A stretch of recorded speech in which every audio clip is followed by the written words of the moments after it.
Chronological with Gita Sharma. इस channel के इस नए प्रोग्राम स्पीक अप में आप सबका स्वागत है। जैसे कि आप देख सकते हैं हमारे साथ इस वक्त 5 मेहमान जुड़े हुए हैं और इन सबका इंट्रोडक्शन कराने से पहले आज के टॉपिक के बारे में कुछ बताना चाहती हूँ आपको, क्योंकि कोरोना से हम 1 साल से जूझ रहे हैं। पहला मामला जनवरी के महीने में ही इंडिया में रिपोर्ट हुआ था। वर्ल्ड में तो ये उसके पहले से ही केसेस आने शुरू हो गए थे, लेकिन उसके बाद से हम सबकी जिंदगी में बहुत सारे बदलाव हुए। और स्पेशली अगर हम इकोनॉमिक कंडीशन की बात करें, जो अर्थव्यवस्था है या हमारे घर का ही बजट है, उसमें बहुत सारे चेंजेस हुए, हमें बहुत सारा एडजस्टमेंट करना पड़ा। इसी को लेकर आज हम बात कर रहे हैं और अलग अलग लोगों से जानेंगे कि उनकी लाइफ क्या अब 1 साल के बाद पटरी पर वापस लौट पाई है या अब भी काफी सारी दिक्कतों का सामना उन्हें डेली लाइफ में करना पड़ रहा है। तो इंट्रोडक्शन करवा दूं सबसे पहले अपने मेहमानों से। दिनेश हमारे साथ जुड़े हैं। दिनेश जो कि बैंकर हैं और इनको काफी एक्सपीरियंस होगा, क्योंकि जो पैकेजेस गवर्नमेंट की तरफ से मिले उसमें कर्ज लेने का भी एक ऑप्शन था। तो कितने लोगों ने कर्ज लिया, कितनों ने अप्लाई किया और कितनों को मिल पाया, ये सब हम उनसे जानेंगे। साथ ही बैद्यनाथ झा हमारे साथ हैं, जर्नलिस्ट हैं, लीडिंग चैनल में काम कर रहे हैं। उनसे भी जानेंगे कि ओवरऑल इस 1 साल में उन्होंने क्या क्या देखा। हमारे साथ अशोक रंधावा जी हैं, जो कि प्रेसिडेंट है सरोजिनी नगर मिनी मार्केट वेलफेयर एसोसिएशन की। रंधावा जी, आपका भी बहुत स्वागत है। हमारे सभी गेस्ट का स्वागत। और साथ ही मेरे साथ एकता भी जुड़ी हुई है, एकता पुरोहित, जो कि मीडिया एंड रिसर्च में काम कर रही हैं, लंबे समय से लोगों के बीच में रही हैं और वो भी हमें ये बताएंगे कि किस तरह के एक्सपीरियंसेस लोगों को इस दौरान हुए। साथ ही पूजा मौर्य, जो कि टीचर हैं, एक बहुत ही प्रेस्टिजियस रेप्यूटेड स्कूल में वो टीचर हैं, उनसे भी हम बात करेंगे इसी बारे में। तो शुरुआत करते हैं। सबसे पहले दिनेश जी, मैं आपके पास आना चाहती हूँ। हम जिस तरह से अर्थव्यवस्था की बात कर रहे हैं, तो एक बैंकर से अच्छा शायद अर्थव्यवस्था की स्थिति को कोई नहीं बता सकता। और हम सिर्फ देश की नहीं, हम लोकल जो आम लोग हैं उनको कितनी दिक्कतों का सामना इस 1 साल में करना पड़ा, ये आपसे जानना चाहते हैं। डेफिनेटली मैडम, ऐसा है कि दिक्कतें तो कॉमन पीपल को और कॉमन बिजनेसेस को बहुत आई हैं, बट इसके इम्पेरेटिवली गवर्नमेंट ऑफ इंडिया ने जो पैकेज अनाउंस किया था for the 3 lakh crore of relief package तरफ से काफी सारा सपोर्ट मिला है। Rather this is from the government of India. This money was actually allocated from the government of India for the MSME sectors, जो भी उनके रिक्वायरमेंट्स थे, जो कि आर्थिक तंगी आई उनको सपोर्ट करने के लिए। और डेफिनेटली इससे बिजनेस की रिकवरी तो हो रही है, and slowly it is actually coming back on track, though the demand is not actually as strong as it was pre-COVID levels, but definitely it is picking it up now.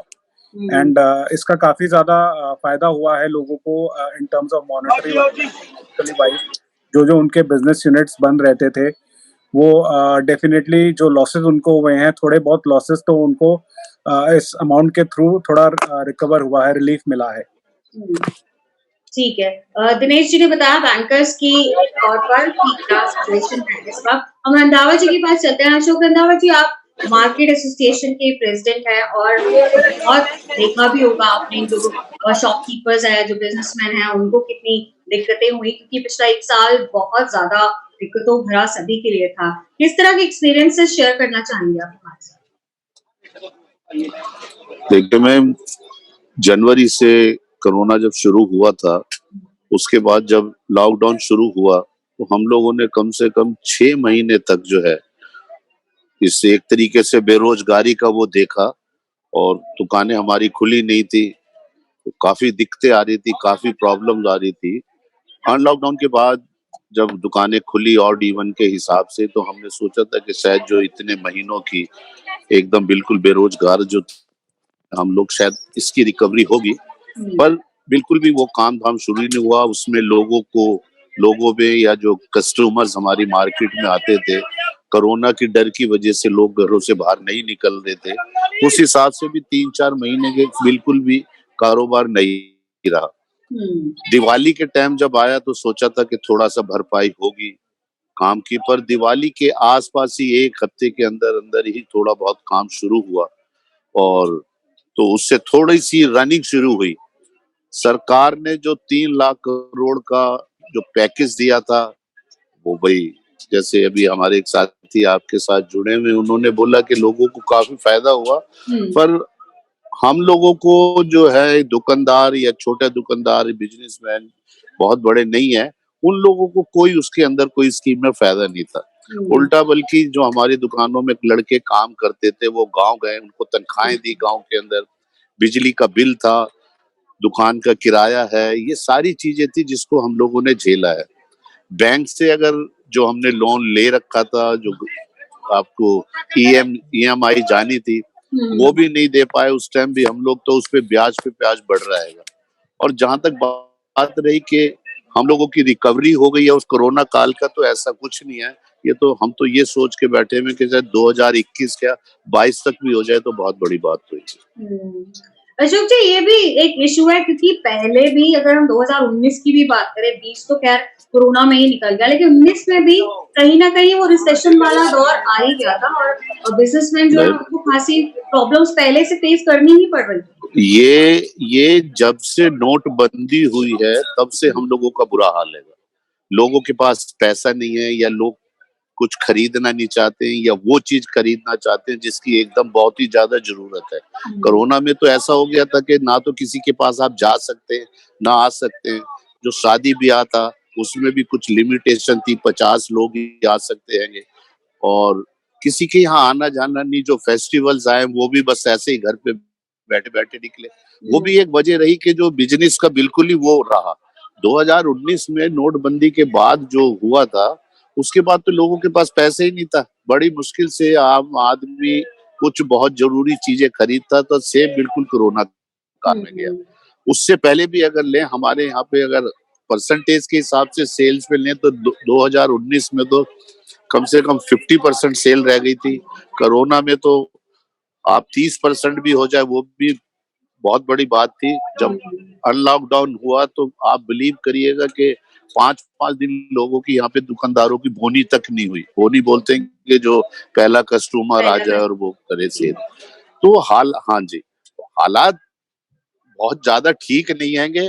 अगर आप कहें तो मैं GST के बारे में भी एक चीज कहना चाहता हूँ। जी।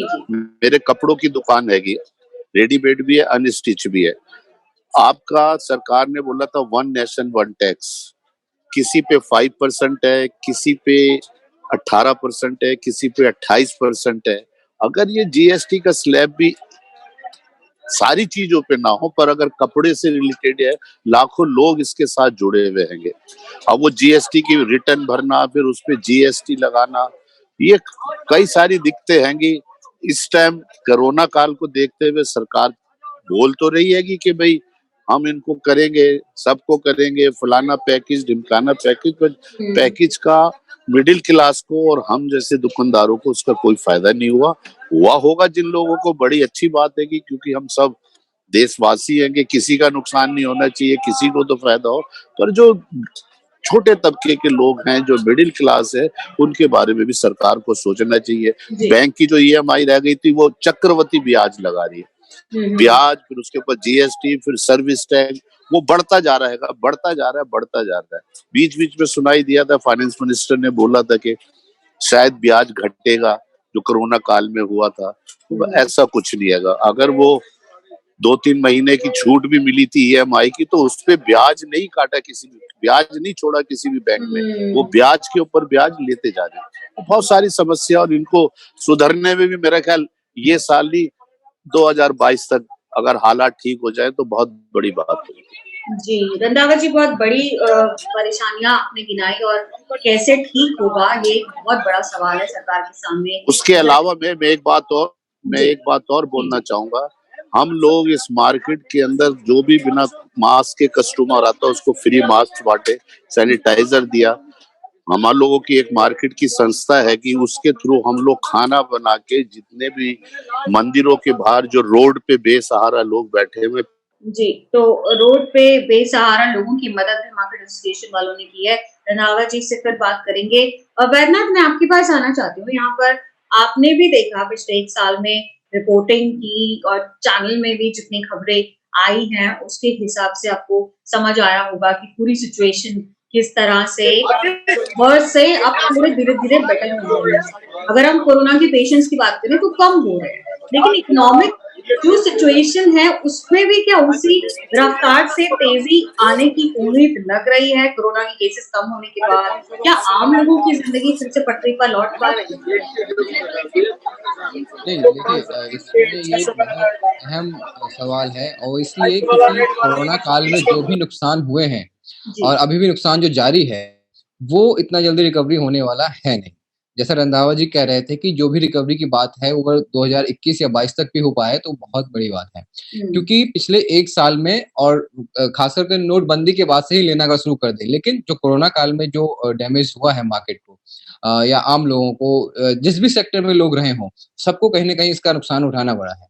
और बहुत बड़ा तबका है जिसका जो अपना काम-धंधा था, वो तक बंद हो गए हैं। वहाँ पर जो काम करते थे, वो कहीं दूसरी जगह शिफ्ट हो गए हैं या फिर अपने जहाँ से वो थे, वहाँ पर वापस जा चुके हैं। तो ये तमाम चीज़ें जो हुई हैं जो काफ़ी स्मॉल सेक्टर के लोग हैं, जो बड़े बिज़नेसमैन हैं, उन्होंने किसी तरह आगे पीछे करके अपना सँभाला हुआ है या रोका हुआ है। लेकिन एक बहुत बड़ा तबका था जो सड़कों पे काम करता था जो रोड पे शाम को कुछ न कुछ अपना बिज़नेस चलाता था। तो वो ऐसे तबके जो थे जिनको नुकसान हुआ है, उनकी भरपाई के लिए क्या स्टेप थे? कोई स्टेप अभी तक नहीं उठाया गया है। हमारे सहयोगी थे जो बैंक से जुड़े हुए हैं, वो कह रहे थे डेफ़िनेटली उसका एक फ़ायदा एक तबके को हुआ है इसमें प्राय लेकिन जो सड़क पे लोग हैं, जो रोड पे लोग हैं जो एक छोटे-छोटे बिज़नेस करते हैं जो रोज़ाना 200-300 रुपए रोज़ाना कमाते हैं, रोज़ाना उनसे घर चलता है। उनके लिए अभी तक कोई प्लान हमें नज़र नहीं आया, ना ही सरकार की तरफ से कोई स्टेप ऐसे उठाए गए हैं कि उनको हाँ, कई प्राइवेट एजेंसियाँ ज़रूर हैं, चाहे एनजीओ ज़रूर हैं या जिस तरह से मार्केट एसोसिएशन वाले अभी कह रहे थे इस तरह के लोग ज़रूर हैं, जो उस कोरोना काल में आगे आए और जिनको बहुत ज़्यादा ज़रूरत थी वो कहीं न कहीं उसको भरपाई करने की कोशिश की। लेकिन ये 1-2 दिन की बात थी नहीं। लगातार 6 महीने तक तो आप वैसे ही मान के चलिए कि बिल्कुल ही सब कुछ बंद जैसे हालात में ही थे। उसके बाद धीरे-धीरे मार्केट ओपन होने भी शुरू हुए, तो एक बहुत काफ़ी ट ऐसे लोग थे जिनके पास आज भी नौकरी नहीं है। तो वो उन लोगों के लिए क्या अब ऑप्शन है? वो कहीं न कहीं सरकार को सोचना होगा और अभी भी जिस वक़्त हम लोग बात कर रहे हैं, कई ऐसे मामले हैं जो अभी तक सामने ही नहीं आए हैं। जैसे-जैसे कोरोना इफ़ेक्ट खत्म होगा, वैसे-वैसे चीज़ें और भी खुलकर सामने आनी शुरू होंगी। तो उसके लिए कहीं न कहीं सरकार को ज़रूरत है कि उसके लिए पहले से ही तैयार हो और कोई ना कोई ऐसे स्टेप उठाने की ज़रूरत है, जो एक इन सब तमाम जो लोग हैं, जो आज खाली हैं जो नौकरी कर रहे थे, बहुत बड़े सेक्टर में प्राइवेट सेक्टर में भी देखें तो बहुत सारे लोगों की नौकरियाँ गई हैं। वो आज भी नौकरी ढूँढ रहे हैं, उनको नौकरी मिल नहीं रही है। तो वो ऐसे में क्या करेंगे? तो ये कहीं न कहीं सरकार को सोचना होगा। जी, इस पर भी मैं आऊँगी सरकार के पास ऑप्शन क्या-क्या हैं क्योंकि यहाँ पर देखने में ये भी आया है कि 2020 का जो टैक्स कलेक्शन था, जो राज्यों को मिलना था, वो भी सरकार को देने के लिए कर्ज लेना पड़ा। तो क्या सरकार दे सकती है राहत? ये सवाल है, लेकिन उससे पहले सिचुएशन क्या रही है 1 साल में, एक्सपीरियंसेस क्या रहे लोगों के, वो मैं और जानती हूँ। एकता और पूजा भी हमारे साथ है। एकता आपके पास आना चाहती हूँ। एक्सपीरियंसेस की अगर हम बात करें तो बहुत वर्स्ट टाइम, बहुत बुरा समय कई लोगों ने देखा। आपके सामने किस तरह के एक्सपीरियंसेस आए इस दौरान? देखिए गीता जी आप जैसे कि आपके शब्द को मैं फिर से रिपीट करूँगी वो बहुत ही बुरा वक़्त रहा 2020 ठीक 1 साल पहले 30 जनवरी को भारत में पहला केस जो कि केरल से था वो डिटेक्ट किया गया था।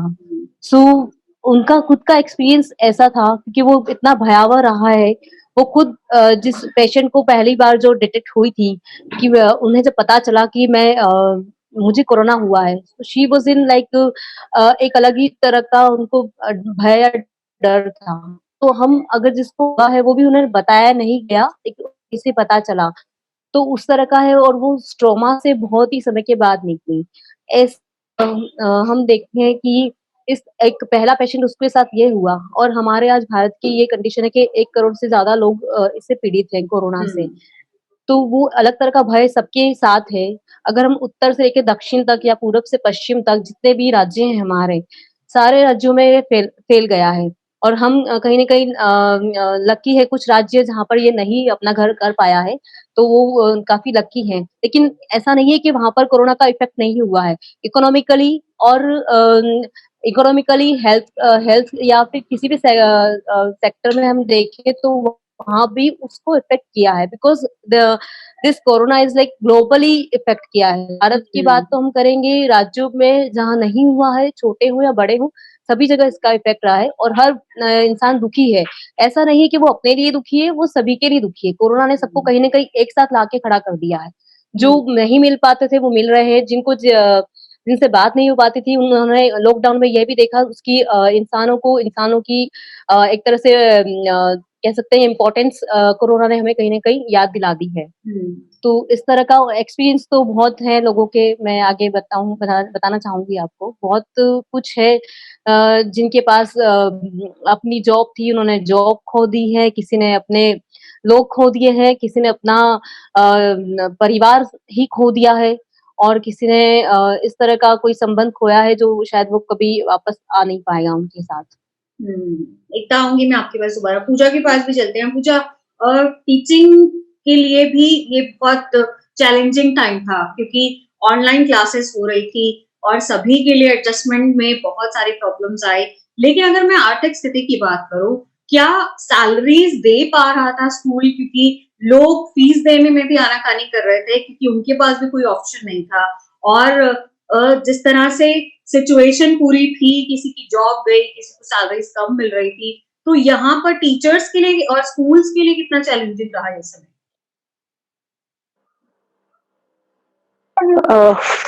Hello everyone. I'll share my personal experience. I'll not generalize. हाँ, कोरोना डिफिकल्ट तो था, but as we say, welcome to the new normal. And being optimistic, I'm sorry if I'm being breathless because I just came upstairs. So it was difficult, but as far as I'm concerned, my school was giving me the salary. And कई चीजें होती है जो कहते हैं, जैसे कहते हैं गर्ल्स के लिए पढ़ना जरूरी है, जॉब करना भी जरूरी है. So they could support their family. So in that time when my husband could not earn, so my job was, it was bringing the bread and butter. First thing is that. Second thing, we Indians have this tendency to save little money here and there. So that was the second thing which saved us through. The third thing was I was living in a joint family. So the family support to each other helped us a lot, and then our positive spirit to stay positive because things won't be on our side always. So as it came to us, the ball rolled to us, and as I am a teacher, so I will never teach my children to be negative about life. So first I have to be positive. So all said and done, I think government is also being run by human beings. Yes. And human beings make mistakes. They make policies, but whatever, everything maybe is going against us. But if our willpower is strong, and if we are strong, then we can sail through any situation. And I think we should take the learnings. And saving is very important. We should not be spendthrift. We should not waste money on showing off. And these values have to be taught to the children, so that in these situations, telling my daughter that you have to do a job. Maybe 10 साल से मैं job कर रही थी तो मेरी family को कोई फर्क नहीं पड़ रहा था. लेकिन वो जो 1 साल है जब मेरे हस्बैंड घर पे बैठ गए, उनका ऑफिस बंद हो गया और मेरी हाफ सैलरी आ रही थी, but still we were very happy. So feeling of gratitude is very important, that we still had a roof, we still had food on our plate. So all said and done, I know it was very negative and हमें बहुत time लगेगा उससे बाहर आने में, but अगर हमारी सोच पॉजिटिव होगी तो हम आ जाएंगे बाहर. It was not all that bad which the laborers felt when they went from here, they walked till Bihar, and all that we saw on TV. So still मैं अपना experience share करूँ तो it was not all that bad.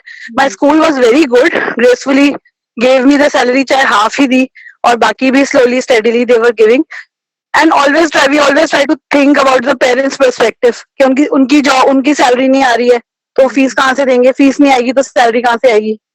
लेकिन बच्चों को तो पढ़ना ही है तो उनकी पढ़ाई भी नहीं रुक सकती.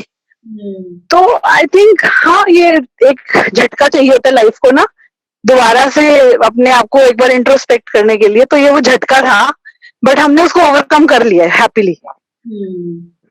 पॉजिटिविटी और जो एक दूसरे की मदद की जो भावना है लोगों में, उसने कहीं ना कहीं बहुत ज्यादा मदद की सभी को इस सिचुएशन से बाहर आने में। पूजा, मैं वापस आऊंगी आपके पास। संदीप मिश्रा भी हमारे साथ जुड़ गए हैं। संदीप जी, स्वागत है आपका। संदीप पॉलिटिकल एक्टिविस्ट हैं, कई जगह आपने देखा होगा इन्हें प्रोटेस्ट में भी किसानों की ये नजर आया था उनका साथ देते हुए। संदीप, हम अभी कुछ देर से यही बात कर रहे हैं कि कोरोना काल जो था, 1 साल अब हो चुका है जब पहला केस इंडिया में रिपोर्ट हुआ था।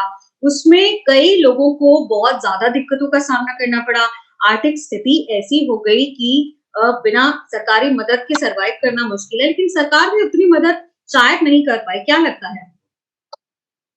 देखिए गीता जी, सबसे पहले तो बहुत बहुत धन्यवाद आपका और आपके चैनल का कि आपने हमें अवसर दिया अपनी बात रखने का। मैं साधुवाद करता हूं आपको। लेकिन कोरोना का रोना या कोरोना संभावना, मैं इन दोनों विषयों पर बोलूंगा। मैंने तटस्थ होके दोनों रूप में कोरोना के काल को देखा है।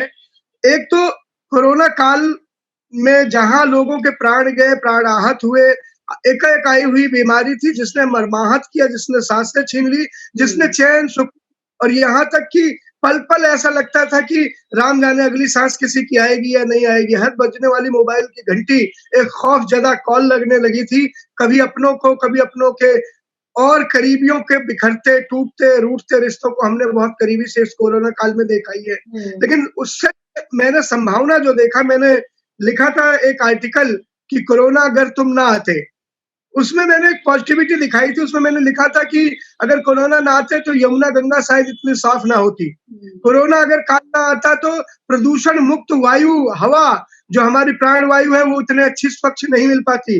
कोरोना नहीं आता तो शायद रिश्तों की गर्माहट और रिश्तों का मर्म इतनी बेहतर तरीके से इस पीढ़ी को नहीं समझ आती। गीता जी, आपने देखा होगा कि घरों में कैद होकर जो घर की संभावना और घर के प्यार और परिवार के को महसूस किया, वो कभी नहीं हो पाता। सांसों की चाहत, जो आदमी बेरुखी और एकाकी हो गया था कि कुछ नहीं लगता था, एक मोबाइल ही दुनिया थी या कमाना ही दुनिया था, ऑफिस ही सब कुछ हो गया था, वहां सांसों की अहमियत, सांसों की चाहत, सांसों की तड़प महसूस की बड़ी संजीदगी के साथ।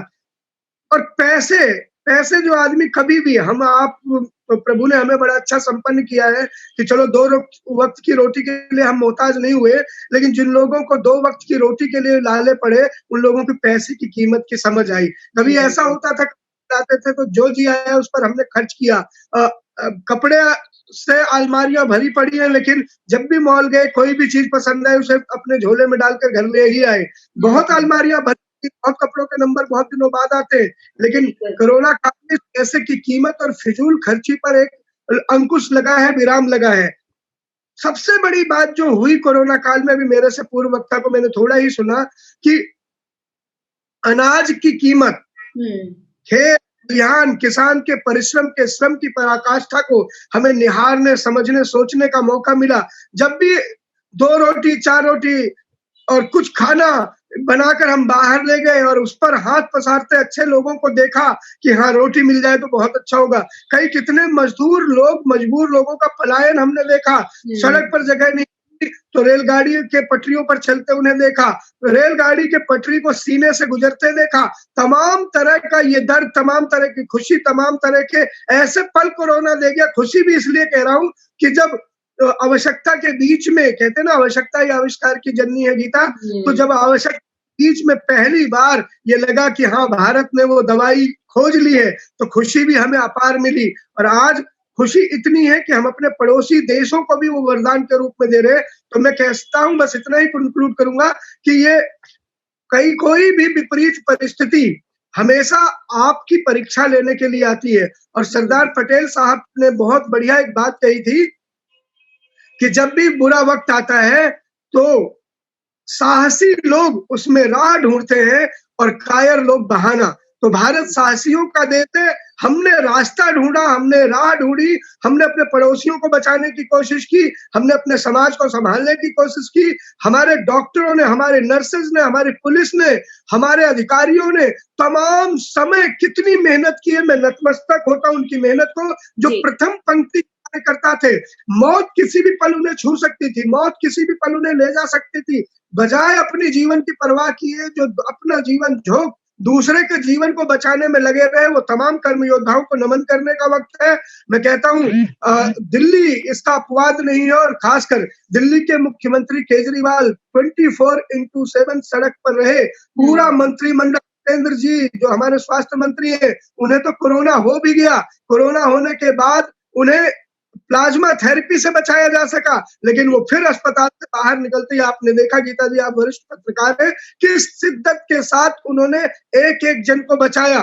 दिल्ली सरकार ने हर स्कूल को भोजनालय में बदल दिया, हर स्कूल में भोजन कैंप चलने लगे, कोई भूखा ना रहे, ऐसा लगा कि राम राज्य आ गया, हर एक व्यक्ति को खाना बनने मिल रहा है। और दिल्ली में तो स्वास्थ्य की जो जांच की बात थी, उसे भी मुख्यमंत्री जी के नेतृत्व ने तुरंत ही 800 रुपए उसकी फीस कर दी। कहाँ देश भर में 1000 से 2500 रुपए फीस ली जाती थी कोरोना जांच की, उसे लिमिटेड किया।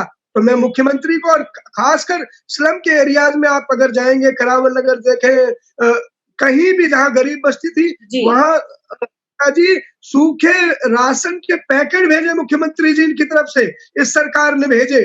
वो बड़ा हृदय को सहारा देने वाला दृश्य था, जिसमें सरसों का तेल, साबुन, दैनिक जरूरत, कोलगेट, टूथपेस्ट, ऐसी भी चीजें थी ताकि किसी को ये असहाय न महसूस करे कि आज हमारे पास नौकरी नहीं है, तो नौकरी के बिना हमारे घर में भुखमरी की स्थिति हो जाए। तो सरकार जब संभालने पर आ जाती है, मैं साधुवाद देता हूँ केजरीवाल सरकार को, मैं साधुवाद देता हूँ नरेंद्र मोदी जी की सरकार को, मैं साधुवाद देता हूँ उन तमाम सामाजिक कार्यकर्ताओं को, और खासकर मैं पत्रकार बंधुओं को भी साधुवाद देता हूँ कि चैनल भी 24/7 रहे, पल पल की खबरें भी आप सब देते रहे, आप सब वाकई साधुवाद के पात्र हैं। पर विपरीत परिस्थिति में, कहते हैं गोस्वामी तुलसीदास जी ने लिखा है, इसी के साथ समापन करूंगा, कि आफत काल परखिए चारी, धीरज धर्म मित्र और नारी। तो ये विपरीत परिस्थिति में इन पांचों धर्म परायणता का बड़ा बोध कराया कोरोना। मैं कोरोना का धन्यवाद करता हूँ कि कम से कम रिश्तों की, नातों की, खेत खलिहान, पूंजी पैसे की इसने पहचान करा दी। और ऐसे नाजुक वक्त में हम साथ जीने, हम साथ रहने, हम साथ समय व्यतीत करने के आदी हो गए, ये बहुत अच्छे संकेत भी रहे। जी संदीप, बहुत अच्छी बातें की आपने, और पॉजिटिविटी इससे निकलकर बाहर आती है जो उस समय लोगों ने किया एक दूसरे के लिए, उसको सुनकर अच्छा लगता है, क्योंकि नेगेटिविटी फैलाने वाले बहुत लोग हैं, लेकिन यहाँ इस डिस्कशन में पॉजिटिविटी है, और यही आगे मैसेज हम देना चाहते हैं कि जिंदगी ऐसे ही जी जाती है, एक दूसरे की मदद करते रहना पड़ता है, चाहे सरकार करे या आप एक दूसरे की मदद करें। दिनेश जी, मैं आपके पास वापस आना चाहती हूँ, क्योंकि कोरोना सर्वाइवर भी आप रहे, जिस तरह से संदीप ने भी कहा कि सरकार ने टेस्टिंग किट्स में मदद की या एक दूसरे को खाना प्रोवाइड करने में मदद की, बहुत सारे लोगों की जॉब्स भी गई इस दौरान, किस तरह से मैनेज हुआ सब कुछ? आप कुछ अपना एक्सपीरियंस शेयर करना चाहते हैं इस पर? डेफिनेटली मैं ये बताना चाहूंगा कि actually I was actually not at all expecting myself to be diagnosed with corona. मैं ऑफिशियल किसी काम से बाहर गया था, जैसे ही मैं घर आया तो मुझे लगा कि नॉर्मल फ्लू टाइप होगा, कुछ कोरोना वरोना नहीं होगा। तो जाहिर सी बात है, ये कोरोना का एनवायरनमेंट चल रहा था, तो दिल में होता है कि कहीं कोरोना तो नहीं हो गया है। तो इसी के तहत मैं एक्चुअली वेरी नेक्स्ट डे जब मेरे को बुखार चढ़ना शुरू हुआ, तो मैं अपने आप को टेस्ट कराने गया हॉस्पिटल में, सरकारी हॉस्पिटल में। जब मैं सरकारी हॉस्पिटल में टेस्ट कराने गया, वहां पर डेफिनेटली मेरे को थोड़ी सी दिक्कतें आई कि वहां पर सब डॉक्टर्स ने मेरे को ये बोला कि एक दिन बुखार होने से आपको कोरोना नहीं हो जाता है। तो मैंने भी यही सोचा कि कोरोना नहीं हो गया होगा, कोई अब अपने आप को कोई ये तो नहीं सोचता है कि मतलब कि डेफिनेटली जो दौर चल रहा है कि उसमें हमें को कोरोना ही हुआ होगा। पर जब मेरे को 5 दिन तक बुखार नहीं उतरा, तब मुझे शायद हल्के हल्के आसार लगने लगे कि शायद ये कोरोना तो नहीं है। बट हाँ, उसके 5वें दिन जब मैं अपने आप को टेस्ट कराया, तो घर आया तो मैंने देखा कि मेरी सूंघने की शक्ति खत्म हो चुकी थी। तब मुझे पूरा विश्वास हो गया कि मेरे को कोरोना ही हुआ है। उसके बाद जब धीरे धीरे करके, जैसे कि सरकार ने वो जो पोस्टर नीचे लगाने शुरू कर दिए, तब ये तो बहुत बाद में गाइडलाइन आई थी कि मतलब कोई पोस्टर नहीं लगाया जाएगा एमसीडी के तरफ से कि अगर कोई कोरोना हो गया है। बट वो जो डिस्क्रिमिनेशन होता है सोसाइटी में, वो डेफिनेटली शुरू हो गया हमारे और हमारे परिवार के साथ सोसाइटी में, कि हाँ भाई इनको कोरोना हो गया तो इनसे दूर रहो। तो जो थोड़ी बहुत मदद होने वाली थी, वो भी मतलब थोड़ी मुश्किलें को हमारे को सामना करना पड़ा उसकी वजह से। तो डेफिनेटली मैं यही आगे कहना चाहूंगा कि मतलब अगर किसी को कोरोना हुआ है तो उसका मतलब ये नहीं है कि मतलब उससे आप दूर भागिए, रादर आप उसके उसके उसके लिए आइए, उसकी उसकी उसके फैमिली को जो उसको सपोर्ट चाहिए, क्योंकि उनके और उनकी फैमिली की तो मूवमेंट एकदम रुक जाएगी कोरोना होने से। बिल्कुल। तो ये जो बाहर के लोग हैं वही आके मदद कर पाएंगे आपको, जो जरूरी घर का सामान है देने के लिए। पर उसमें थोड़ी हमारे को शुरुआत में थोड़ी परेशानी हुई, बाद में सब ठीक ठाक हो गया, जब लोगों लोगों को समझ समझ में आने लगा कि ये किसी को भी हो सकता है। तो डेफिनेटली ये it was a very tough period, but it was one of a kind of an experience for us, for our family, and definitely we sail through it in a very positive manner. So as has been explained by the teacher who was there on the panel with us, Pooja, she said very positively, and that we should always be thankful, and we should always have a gratitude towards whatever we are going through, and we have sailed through all this. ठीक है। अशोक जी, मैं आपके पास वापस आना चाहती हूँ। हम यहाँ पर पॉजिटिविटी की बात कर रहे हैं। आपने भी बताया कि मार्केट एसोसिएशन वालों ने काफी मदद की लोगों की, और अभी भी मास्क बांटने या सोशल डिस्टेंसिंग करने के लिए आप प्रेरित कर रहे हैं लोगों को। लेकिन अपनी तरफ से जो लोग एक दूसरे की मदद कर रहे हैं वो अपनी जगह पे ठीक है, लेकिन इस दौरान क्या केंद्र सरकार या दिल्ली सरकार या कोई भी अथॉरिटी की तरफ से आप यहाँ जो दुकानदार हैं उनको कुछ मदद का आश्वासन मिला, कुछ डायरेक्ट बेनिफिट टाइप की कोई चीज आपको नजर आई इस दौरान? जी। जहां तक सरकारों की बात है कि तो सरकारों ने मदद करी है, नो डाउट। अब 1 महीने करी है, 2 महीने करी है, जितनी भी करी, पर ऐसे टाइम पे उन्होंने मदद करी है तो वो अच्छी बात थी। काबिले तारीफ भी है कि दिल्ली जैसे शहर में और 2-2 सरकारें हों और दोनों मिलके उनकी मदद कर रही हों। जिन लोगों के पास राशन नहीं था वहां तक राशन पहुंचाया, और जैसे अभी एक भाई साहब कह रहे थे कि जी स्कूलों में सारी जगह उनको खाना बांटना शुरू करा, वो हम लोगों ने देखा, बड़ी अच्छी बात थी। पर वो ज्यादा दिन तक नहीं चला, मतलब महीने 2 महीने तक चला। उसके बाद फिर वो जैसे जैसे अनलॉकडाउन शुरू हुआ तो वो धीरे धीरे कम भी हुआ। ये बात भी ठीक है कि इस कोरोना काल में 2-2.5 महीने जो घरों के अंदर सारे लोग बंद रहे, एक दूसरे में जो प्यार मोहब्बत या जो होता है बाप बेटे में, बहन भाई में, ये सारी उस चीज का भी एहसास हुआ। भाई साहब अभी कह रहे थे कि पैसों की भी अहमियत पता चली, नो डाउट पता चली, पर बिजनेसमैन या हम दुकानदारों को सरकार की तरफ से कुछ ऐसा वो नहीं मिला। ये हम कह दें कि जी हमारी दुकानें 5-6 महीने के बाद खुली, थोड़ा सा काम शुरू हुआ, या सरकार जो कह रही थी बैंक से आप लोन ले लेंगे, इजी उसमें मिल जाएगा, ये प्रैक्टिकली नहीं हुआ है। ये सिर्फ मीडिया के अंदर रहा हैगा, या जो नेता लोगों ने बोला है उन चीजों में रहा है, प्रैक्टिकली नहीं रहा। सच पूछिए तो मतलब जो बड़ा बिजनेसमैन भी है उसके भी मतलब बहुत बुरा हाल था।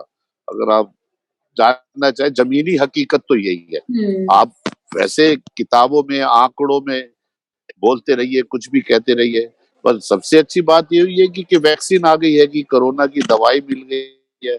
अब उस पे भी कई डाउट से आ रहे हैं कि जी ये लगाएगा तो उसको ये होगा वो होगा। इस चीज को, सारी चीजों को सरकार को क्लियर करना चाहिए और प्रैक्टिकली आना चाहिए। लगानी है तो लगानी हैगी, नहीं लगानी उसके क्या साइड इफेक्ट है, क्या है, अगर होते हैं तो क्यों इतनी जल्दी हो गई। और वैसे तो हमारे देश के अंदर आज की डेट में देखा जाए, दुनिया के हिसाब लगाया जाए तो नाम मात्री कोरोना रह गया। भगवान की हम लोगों पे कृपा रहती हैगी, या हम लोगों का खान पान ऐसा हैगा, या इम्यूनिटी जैसे भी बढ़ती हैगी, तो सारे लोग ही जानते हैंगे।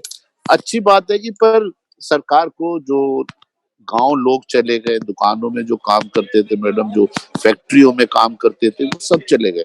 उनकी माली हालत आज की डेट में ठीक नहीं है। मेरे यहाँ 6 लड़के थे, 2 लड़के दुकान पे वापस आएंगे, 4 को मैं बुलाता हूँ, कहते बाबूजी हमारे यहाँ खाने को नहीं है, इतने हजार भेज दीजिए, मुझे किराया भेज दीजिए, तो हम लोग वापस आ जाते हैं। पर अभी नहीं आएंगे, वो वही खेती का काम, उनसे पता चलता है कि उन लोगों की हालत ठीक नहीं। सरकार को चाहिए ऐसे लोगों को जो निम्न तबके में, जो आपके वोटर हैं, अगर हिंदी भाषा में मैं बोलूं, उन लोगों का ख्याल रखना चाहिए।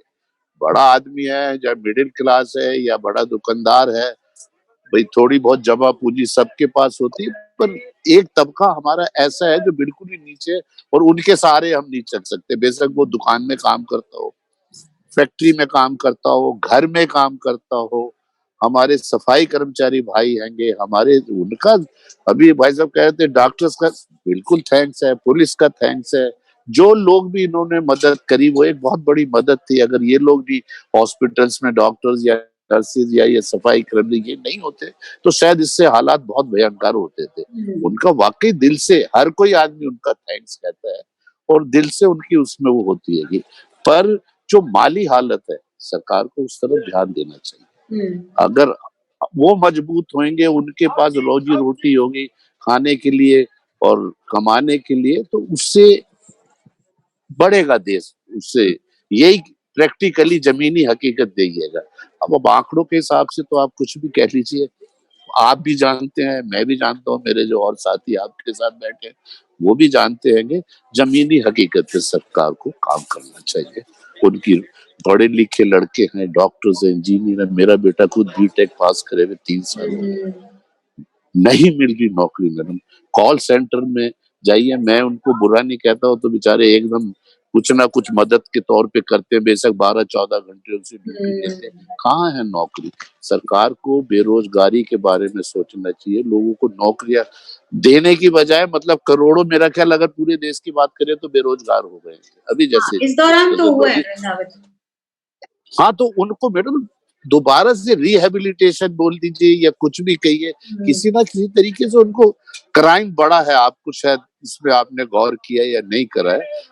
लॉकडाउन के बाद जो है क्राइम दिन पे दिन बढ़ा है। लोग 5,000 के लिए गोली मार रहे हैं, 10,000 रुपए के लिए मारपीट कर रहे हैं। कहीं पे देखिए जी फलाने का शोरूम चोरी हो गया, फलाने की क्यों बढ़ रहा है क्राइम?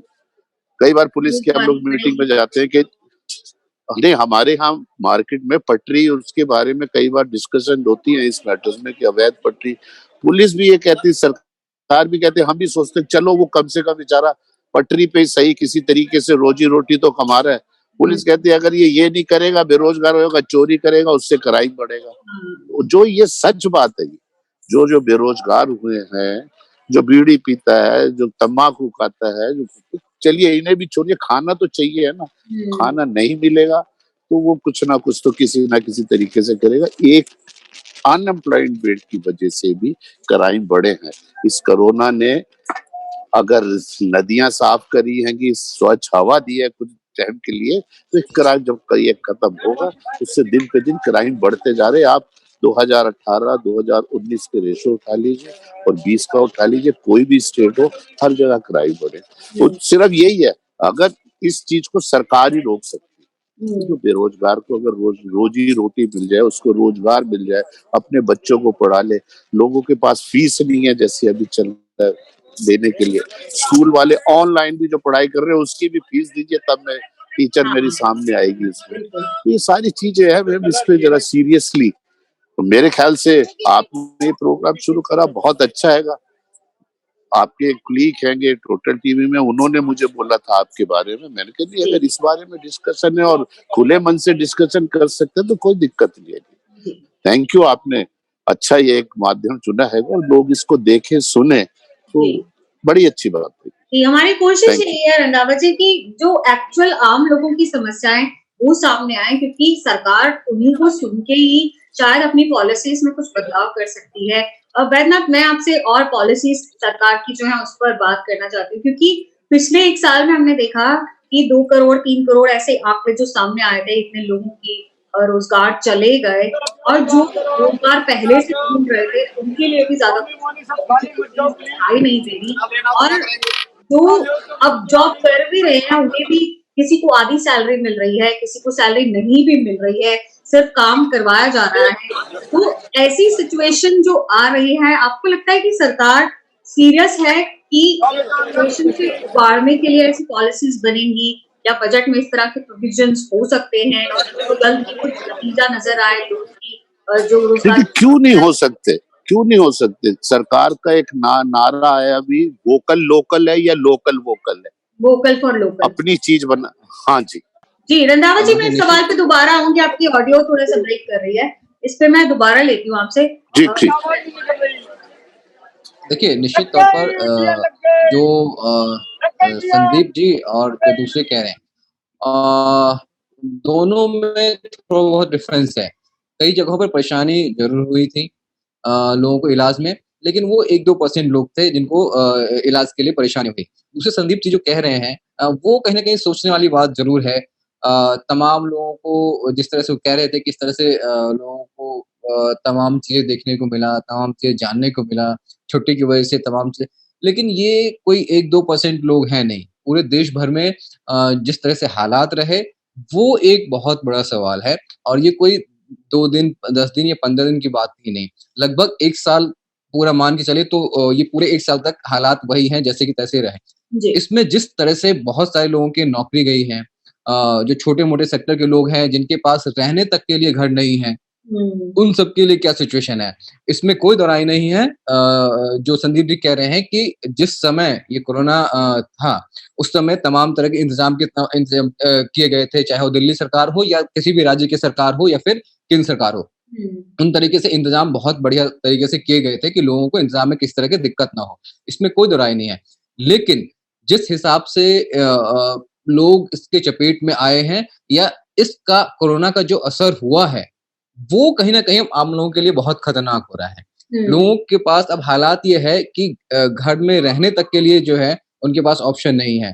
काम करने का कोई ऑप्शन नहीं है, खाने का कोई ऑप्शन नहीं है। जो अलग-अलग संस्थाएँ या फिर सरकार की तरफ से जो इंतज़ाम किए गए थे, वो 2 महीने, 3 महीने, 4 महीने ठीक है, लेकिन पूरे साल भर तो आपको खाने के लिए दे नहीं सकते। तो उनके पास अब ऑप्शन क्या है? तो ऐसे आम लोग या तो दिल्ली छोड़कर वापस जा चुके हैं अपने घर, या फिर जो यहाँ पर हैं, वो किसी न किसी तरह कैसे भी न कैसी कोशिश में ये लगे हुए हैं कि उनका इंतज़ाम क्या होगा? किस तरह से व्यवस्था इंतज़ाम हो कि वो वहाँ पर दिल्ली में रह सके, कोई नौकरी मिल सके। और बहुत भारी तादाद में, बहुत भारी संख्या ऐसे हैं जिनकी नौकरी जा चुकी है। वो अब नौकरी ढूँढने में लगे हैं या फिर उसमें से कई ऐसे लोग हैं कि छोटी-छोटी नौकरी अपने अलग से उन्होंने काम-धाम शुरू किया है। लेकिन वो 1-2% लोग हैं, बाकी लोगों का क्या है? तो ये तमाम ऐसी चीज़ें हैं जिससे लोगों को नुकसान काफ़ी उठाना पड़ा है और इससे इसकी भरपाई जो है इतनी जल्दी होने वाला नहीं है, चाहे सरकार कुछ भी बोले, राज्य सरकार बोले, केंद्र सरकार बोले या फिर और भी कोई दल हो, वो बोले। क्योंकि जिस तादाद में लोग इसके शिकार हुए हैं, लोगों को इसका नुकसान हुआ है, वो इतनी जल्दी जो है उस भरपाई हो नहीं सकता है। सरकार को इसके लिए कहीं न कहीं अलग से सोचने की ज़रूरत पड़ेगी कि इसकी भरपाई कैसे हो, किस तरह से तमाम लोग जो इसके चपेट में आए हैं, उसको किस तरह से भरपाई किया जाए और जो तमाम तरह की जो ज़रूरत है, उसको कैसे पूरा किया जाए। तो वो कहीं न कहीं सरकार को सोचना ज़रूरी है और इस तरह की चीज़ें जो हैं, वो ख़ासकर आम लोगों को बहुत नुकसान उठाना पड़ा है और आम लोग आज की डेट में अब ये इस इंतज़ार में हैं कि सरकार की तरफ से कुछ ऐसे कदम उठाए जाए, कुछ ऐसे एक्शन लिए जाए, चाहे वो केंद्र सरकार हो, चाहे वो राज्य सरकार हो, कुछ न कुछ रास्ता तैयार करने की ज़रूरत है, तभी इस पर काबू पाया जा सकता है। जी, बहुत अहम बात की है अभिनव आपने बता क्योंकि हम यहाँ रोज़गार की भी बात कर रहे हैं और सबसे बड़ी टेंशन ये भी है कि जो लोग अपना घर नहीं है जिनका, जो किराए पर रह रहे हैं या जो ईएमआई दे रहे हैं, उन्हें इस दौरान काफ़ी दिक्कतों का सामना करना पड़ा क्योंकि अगर सैलरी मिल भी रही है, आधी अगर सैलरी मिल रही है, तो उसमें से या तो वो घर चलाएँगे या किराया देंगे या तो फिर ईएमआई देंगे। ऐसे में जो सेविंग्स भी होंगी उनकी, वो भी अब तक शायद 1 साल में उसको भी एग्ज़ॉस्ट कर चुके होंगे, वो भी शायद खत्म होने वाली होंगी। संदीप आपके पास आना चाहती हूँ, क्या ऐसे लोगों से आपके भी इंटरेक्शन हुआ जो इस तरह की परेशानियों से गुज़र रहे हैं? क्या ऑप्शन उनके लिए रह जाता है? क्योंकि अब 1 साल उन्होंने जैसे-तैसे करके निकाल लिया होगा, सेविंग्स भी ले ली होगी या किसी से कर्जा-वर्जा भी ले लिया होगा। अगला साल और मुश्किल हो सकता है क्या उनके लिए? बढ़िया डिस्कशन हो रही है और तमाम तरह के आपने सितारे जोड़े हैं गीता जी। हर वर्ग के लोगों को आपने मंच दिया, ये बहुत अच्छी बात है कि कई ऐसा नजरिया होता है जिन नजरियों से हम अनदेखे रह जाते हैं, अछूते रहते हैं, रह जाते हैं, अनभिज्ञ रह जाते हैं। जब इस तरह की चर्चा होती है तो वो भी सामने आते हैं। जैसे अभी व्यापारी वर्ग से भैया थे, वो बहुत अच्छा बता रहे थे और अभी झा साहब ने भी अच्छी बात कही। देखिए मैं किसी चीज को दूसरे नजरिए से लेता हूँ कि कभी भी कोई मुसीबत, महामारी मुस्कान लेकर नहीं आती। जी। और ये तो दुनिया में सबसे बड़ी महामारी का सामना हम लोगों ने किया है। जो मुसीबत की बरसात थी, लाशों की अंबार लेकर आई थी और त्राही त्राही मचा था। मैं इस दर्द, पीड़ा, वेदना के क्षणों के बीच में छोटी सी खुशी, छोटी सी उम्मीद, जो मानसिक तनाव को राहत देने की चीजें थी, उस पोटली को खोलने की कोशिश की थी कि एक सुखद पहलू ये भी था। लेकिन वाकई इसके पीछे तो मर्म है, दर्द है, पीड़ा है, वेदना है, चाहत है, बहुत सारी नफरत, हकारत, मातम। उसको हम कैसे झुठला सकते हैं? गीता जी, सबसे बड़ी जो दुखद बात रही हमारे देश में, उसको सरकार रही, वायदों और इशारों की सरकार रही, हिम्मत और चाहत की नेतृत्व नहीं दिखा हमें नहीं दिखा कोई ऐसा 56 इंच का नेता जो डॉक्टर के बगल में बैठकर कहे कि लो कोविड की पहली खुराक मुझे लगाओ। नहीं दिखा 56 इंच का एक भी ऐसा छाती वाला आदमी जो गया। सेकंड फेज में लगवाएंगे संदीप, सेकंड फेज में लगवाएंगे जब 3 करोड़ लोगों को लग चुका होगा। नहीं बन पाए, हम कमला हैरिस नहीं बन पाए, हम नेतन्याहू नहीं बन पाए। आप सुन पा रहे मुझे? जी जी जी संदीप, आप नेतन्याहू नहीं बन पाए। इतिहास ने आपको मौका दिया, वक्त है कि आप आइए और दिखाइए कि आपका सीना 56 इंच का है। तब तो आप मास्क में छुपे रहे और मलेरिया जी इंजेक्शन लगवाते रहे, तमाम डॉक्टर्स इंजेक्शन लगाते रहे। इतिहास कैसे बदलेगा? इतिहास कैसे कहेगा? एक लीडर अनिल विज को अगर छोड़ दिया जाए, हरियाणा के वो बब्बर शेर को मैं बब्बर शेर कहता हूँ, जो जिन्होंने पहला एक्सपेरिमेंट अपना शरीर दिया, उसके अलावा तो नेतृत्व विहीन ये दिशा में थी। जो बिडेन की उम्र तो 80 के करीब है साहब, उन्होंने अपनी बाजू चढ़ाई और पूरे अमेरिका के आगे कहा कि लीजिए लगाइए। कमला हैरिस आई, उन्होंने कहा लीजिए लगाइए, मेरा शरीर पहले, फिर मेरे देशवासियों का शरीर है। भैया कहने से 56 इंच की छाती थोड़ी ना हो जाती है, करके दिखाने से होती है। दूसरी बात मैं बताता हूँ कि ये खौफजदा माहौल था गीता जी, सच बात है। इससे ज्यादा खौफ भारत ने कभी नहीं देखा, दुनिया ने कभी देखा। लेकिन क्या ये सच नहीं है कि 2020 से 21 में जीवित चले जाना ही एक वरदान था? बिल्कुल बिल्कुल। मैं भी जिंदा चला जाऊं 2000, मेरा बच्चा भी देख ले, मेरा पति भी देख ले, मेरी पत्नी भी देख ले, मेरे ताऊ ताई भी देख ले, क्या ये वरदान से कम नहीं था? अगर ये इस वरदान को हमने 2000 है और सांसों को समेट कर जीवित अगले साल में चले आए, तो इसका उत्सव नहीं होना चाहिए? इसका भी उत्सव होना चाहिए कि हम जीवित हैं तब सब कुछ है। जीवित है तो भोजन चाहिए, जीवित है तो कपड़ा चाहिए, जीवित है तो रोजगार चाहिए, जीवित है उसके शर्त पर सब कुछ चाहिए। तो पहला तो मैं ओशो की तर्क पे कहता हूँ कि जिंदा है तो जिंदा होने के जुनून का इस्तेमाल। अब रही बात ये सरकारों की, बैजनाथ झा जी ने और उन्होंने बहुत अच्छी बातें उठाई, मैं दोनों को कोट करके पॉइंट दर पॉइंट बात करता हूँ कि हम अब खौफ के दौर से, खौफ के दरवाजे से बाहर आ चुके हैं। अब किसी को देखकर डर नहीं लग रहा, अब किसी को छूकर परेशानी नहीं हो रही, अब बाजार में जाने पे कहीं पैनिक नहीं क्रिएट हो रहा, अब अस्पतालों में वो लंबी कतारें नहीं है, अब कम से कम हवा में नहीं लगता कि घर से बाहर गए और आएंगे या नहीं आएंगे या सीधे एम्बुलेंस आएगी और हमें लेकर चली जाएगी। वो हमारी आफत अब से कम भगवान का शुक्र है कि सरकार को अब क्या चाहिए? सरकार को बहुत बड़ी बात है, जैसे मैंने एक आर्टिकल बहुत पहले लिखा था कि राजनीति की पाठशाला केजरीवाल। जैसे दिल्ली सरकार ने एक छोटा सा प्रयास किया, गीता जी आपको खूब अच्छा याद होगा कि जो ऑटो टैक्सी वाले थे उनके अकाउंट में पैसा डाला, उनका काम बंद हो गया। ये खबरें हम सबने देखी। ये सिर्फ खबरें नहीं थी, हेडलाइन नहीं थी, बल्कि केजरीवाल सरकार की एक ऐसी योजना थी जो लोगों को जख्म पर मरहम का काम कर रही थी। दूसरी बात जो केजरीवाल सरकार ने बड़ी की, उन्होंने रोजगार के रजिस्टर्ड कराए। जो लेबर क्लास थी उनका रजिस्ट्रेशन हुआ। आप इसे भी विधिवत जानती, पूरा मीडिया इसे भी विधिवत जानता है कि जो लेबर क्लास थी, चाहे वो पत्थर घिसने वाले थे, वेल्डर थे, कारपेंटर थे, कारीगर थे, छोटे, उनको रजिस्टर्ड करा के अगर उन्हें जॉब नहीं मिला तो उनके अकाउंट में पैसे डाले गए।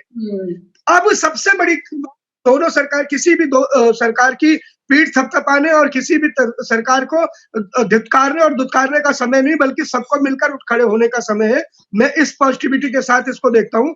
एक तो जो भय है गीता जी, जो 2-2 हजार 4-4 हजार किलोमीटर पैदल चलकर साइकिल से गए, अभी वीर बालिका का पुरस्कार जिस बिटिया को दिया, वो दिल्ली से अपने पिता को लेके बिहार तक 1200 किलोमीटर से ज्यादा साइकिल चलाकर गई थी। उस बिटिया को वीर पुरस्कार किसी ऐसी स्थिति में नहीं दिया गया, वो कोरोना के कोहराम की सबसे सताई हुई बिटिया थी, जिसे अपने बाप की जान और अपनी जान बचाने की जिम्मेदारी थी। उसके हम कैसे लाएंगे?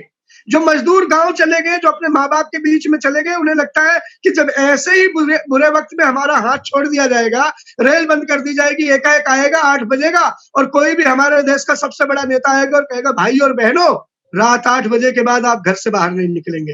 अरे भैया, रात 8 बजे के बाद पूरे देश को लॉकडाउन कर रहे हो, देश पर क्या बीतेगा इसकी भी गणित लगाओ ना, इसकी भी तो कल्पना कराओ कि लोग जाएंगे कैसे, खाएंगे कैसे, रहेंगे कैसे और जिएंगे कैसे। जिंदगी जीने की जिस रेल की पटरियों पर देखी वो आंसू जीवन में भारत कभी भुला नहीं पाएगा। यही वजह है गीता जी की, आपने ये भी खबरें देखी होगी कि सोनू सूद के मंदिर बना दिए गए। जी बिल्कुल संदीप। सोनू सूद के मंदिर बना दिए गए, उनकी आरती उतारी गई। एक नायक बनकर निकला, एक रियल हीरो से निकलकर एक रियल हीरो का हमने उदय भी देखा। हमारे नेताओं ने जहां हमें कमरों में बंद कर दिया, घरों में बंद कर दिया, सड़कों से उतार दिया, हमें निकलने नहीं दिया। आनंद विहार की वो त्रासदी आप देख ही सकते हैं कि किसी ने कहा कि बसें चलने लगेंगी और पूरा आनंद टर्मिनल भर गया था। गीता, हमने वो दौर भी देखा है। कितनी चाहत थी लोगों से अपने से मिलने की। वो भरोसा देना होगा, रोजगार के लिए अब सृजन अवसर करने होंगे, लेकिन किसके दम पर कहें? जिस सरकार ने पहले ही वादा किया था कि हर साल 2 करोड़ रोजगार देंगे, वो 1 करोड़ भी पूरे 6 साल में नहीं दे पाई। किसके दम पर हम ये कह देंगे कि 2 करोड़ रोजगार मिलेंगे जो पहले ही बेरोजगारी। सबसे बड़ा सवाल ही यही है कि क्या सरकार करना चाहती है और सरकार के पास रिसोर्सेज है कि नहीं, ये भी एक बड़ा इशू है। वैद्यनाथ, मैं आपके पास आना चाहती हूँ, इस पर हम और बात करेंगे। सरकार की जहां तक बात है, हम जैसे पूजा ने भी कहा कि वो भी ह्यूमंस हैं, उनके पास भी रिसोर्सेज शायद लिमिटेड है। जैसे हम लोगों ने अपनी सेविंग पूरी यूज कर ली, हो सकता है सरकार ने भी अपनी सेविंग पूरी यूज कर ली और बजट से भी ज्यादा उम्मीदें ना लगाने की बातें भी कई ऐसे आर्टिकल्स में सामने आ रही है कि आप बहुत ज्यादा उम्मीद लगा कर मत बैठे, क्योंकि सरकार के पास भी इतना कुछ नहीं है देने के लिए। तो लगता है कि ये सिचुएशन सरकार संभाल पाएगी अगले 1 साल में, 2 साल में, या और लंबा समय इस पे लग जाएगा? देखिए, निश्चित तौर पर आपके सवालों का जवाब दूं उससे पहले संदीप जी की तमाम बातों से तो मैं सहमत हूं, लेकिन संदीप जी ने जो एक बात कही है कि वो अभी जो सरकार ने खुद क्यों नहीं अपनी मेडिसिन लगवाए या फिर इंजेक्शन लगवाए, उससे मैं सहमत नहीं हूं। यहाँ पर सिक्के के 2 पहलू होते हैं। सिक्का जब आप वो करेंगे तो कोई ना कोई या तो हेड आएगा या टेल आएगा। अगर हेड आता तो भी विपक्ष के पास सवाल उठते और टेल आएगा तो भी विपक्ष सवाल उठाता। वो ऐसे, अगर सरकार ने पहले खुद या अपने मंत्रियों को या तमाम लोगों को फैसिलिटी दी होती तो विपक्ष ये सवाल उठाती कि जहां आम जनता तक क्यों नहीं पहुंचाया जा रहा है, आम जनता इंपॉर्टेंट है या सरकार इंपॉर्टेंट है। तो इस तरह की चीजें नहीं है। और जो मेडिसिन आए हैं उसका पहले ट्रायल लिया गया था और कोशिश पहले ये की गई थी जिन लोगों को ज्यादा जरूरत है, जो हर वक्त आम लोगों को इलाज में लगे हुए हैं, जिन मेडिकल सेक्टर से जुड़े हुए हैं, उन लोगों को पहले कोशिश की गई कि उन लोगों तक पहले पहुंचाया जाए। तो इसमें कहीं ना कहीं राजनीति नहीं होनी चाहिए। बहरहाल आगे जिस तरह से ये तमाम चीजें हैं, वो डेफिनेटली जो नुकसान हुआ है पिछले 1 साल में, वो इतना जल्दी रिकवर नहीं होने वाला है। उसको रिकवर करने में एक अच्छा खासा समय लगने वाला है। 2 साल लगे, 3 साल लगे, 4 साल लगे। दूसरी चीज जो संदीप जी कह रहे थे कि आम लोगों को सरकार की तरफ से खाना मुहैया कराया गया, तमाम चीज मुहैया कराई गई, इससे मैं सहमत हूँ। उस वक्त तमाम लोगों को ये फैसिलिटी मुहैया कराए गए, लेकिन ये कितने समय तक, 2 महीने, 3 महीने, 4 महीने, अलग अलग सेक्टर में अलग अलग तरह से देखा गया। आगे क्या है? इन लोगों के पास, जिनके पास अब नौकरी नहीं है, जो नौकरी बंद हो गए हैं, बहुत बड़े सेक्टर में, बहुत बड़े स्तर पर जो है लोगों की नौकरी जा चुकी है देश भर में। तो उन लोगों के पास अब ऑप्शन क्या है? सरकार हमेशा उन्हें बिठा के तो खिला नहीं सकती है, तो उन लोगों के पास क्या ऑप्शन है? तो ये तमाम चीजें किस तरह से सॉल्व आउट होगा, सरकार इसके लिए क्या कुछ करने जा रही है, चाहे वो केंद्र सरकार हो, चाहे वो राज्य सरकार हो, ये कहीं ना कहीं बहुत ज्यादा इंपॉर्टेंट है और उसी पर काम करने की जरूरत है सरकार को, चाहे वो प्रदेश के हो, चाहे वो केंद्र सरकार हो। जब तक इस पे काम नहीं होगा वो सॉल्व आउट नहीं होने वाला है। आप किसी को 2 दिन मदद कर सकते हैं, 4 दिन मदद कर सकते हैं, 5 दिन मदद कर सकते हैं, लेकिन जिंदगी भर मदद नहीं कर पाएंगे, चाहे कोई भी सरकार हो, केंद्र सरकार हो तो भी और राज्य सरकार हो तो भी। कुछ समय तक आप सपोर्ट कर सकते हैं, तो उसके जरिए ऑप्शन क्या है, उनके जरिए वो उस पर कहीं ना कहीं काम करने की जरूरत है, दोनों ही सरकार को, चाहे वो केंद्र हो चाहे राज्य सरकार हो। हाँ, कई जगह पर ये डिफरेंस देखने को मिल रहा है जहां पर केंद्र से संबंधित सरकार राज्य में नहीं है, तो वहां पर कई तरह के डिफरेंसेस भी देखने को मिल रहे हैं।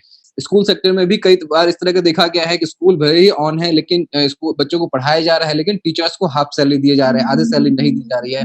तो हर सेक्टर में इस तरह की दिक्कतें आई हैं। तो उससे पार कैसे पाया जा सकता है अब? क्योंकि अब बहुत हद एक स्तर तक कोरोना पर अब काबू पाया जा चुका है। कुछ अभी लगातार आ रहे हैं, लेकिन अब अंडर कंट्रोल में है। तो अब उससे अंडर कंट्रोल में जब आ चुका है, तो आगे बढ़कर अब इन सब स्टेप को कैसे दूर किया जाएगा, उस पर कहीं ना कहीं, चाहे वो केंद्र सरकार हो चाहे वो राज्य सरकार है, उस पर बात करने की जरूरत है। जी, संदीप मैं आऊंगी, आप हाथ खड़ा कर रहे थे, मैं आपके पास एक बार एकता से भी बात कर लेते हैं, काफी देर से इंतजार कर रहे हैं अपनी बारी का। एकता, हम यहाँ पर रोजगार की बात कर रहे हैं क्योंकि बहुत सारे लोगों ने इस बीच नौकरियां खोई हैं और कई जगह ऐसा भी हो रहा है जहां लोगों को ये कह दिया गया है कि आप घर बैठिए, जब आपकी जरूरत होगी तब हम आपको बुलाएंगे और फिर उतनी टाइम की सैलरी आपको देंगे। कई जगह ये भी हो रहा है कि एक हफ्ते की जगह पर उनको 3 दिन या 2 दिन ही हफ्ते में ऑफिस बुलाया जा रहा है और उसी हिसाब से उनको सैलरी दी जा रही है। आपने क्या देखा अपने आसपास, अपने रिलेटिव्स, अपने फ्रेंड्स में इस तरह की प्रॉब्लम्स जब हो रही हैं कंपनीज के अंदर, तो वो लोग कैसे सर्वाइव कर पा रहे हैं? देखिए गीता जी, आप सही कह रही हैं कि कोरोना की वजह से जो रोजगार का है वो बिल्कुल नजरिया ही चेंज हो गया है।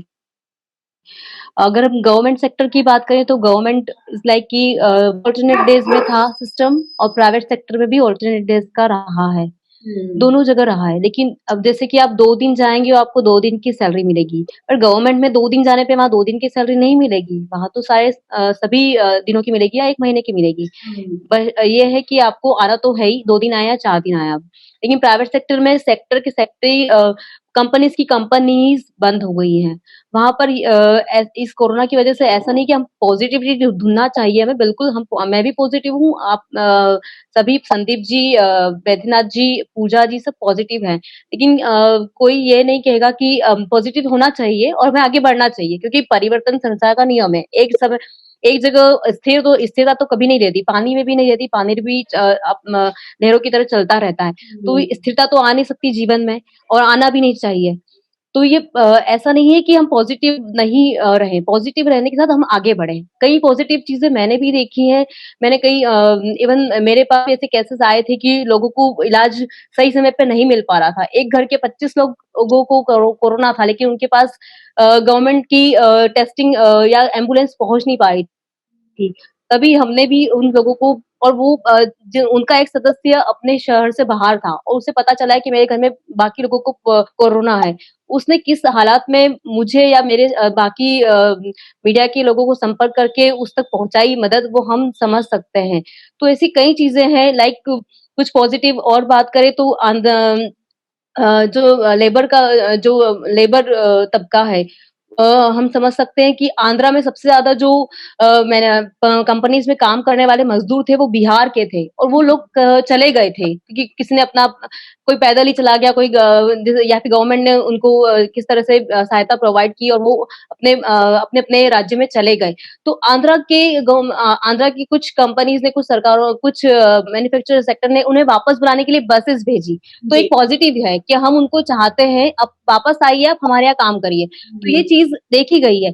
ये सिर्फ एक एग्जाम्पल आंध्रा का है, ऐसा कई राज्यों ने किया है। दिल्ली ने अच्छे काम किए हैं, सरकारों ने तो काम किए ही, क्योंकि वो काम करने के लिए ही है।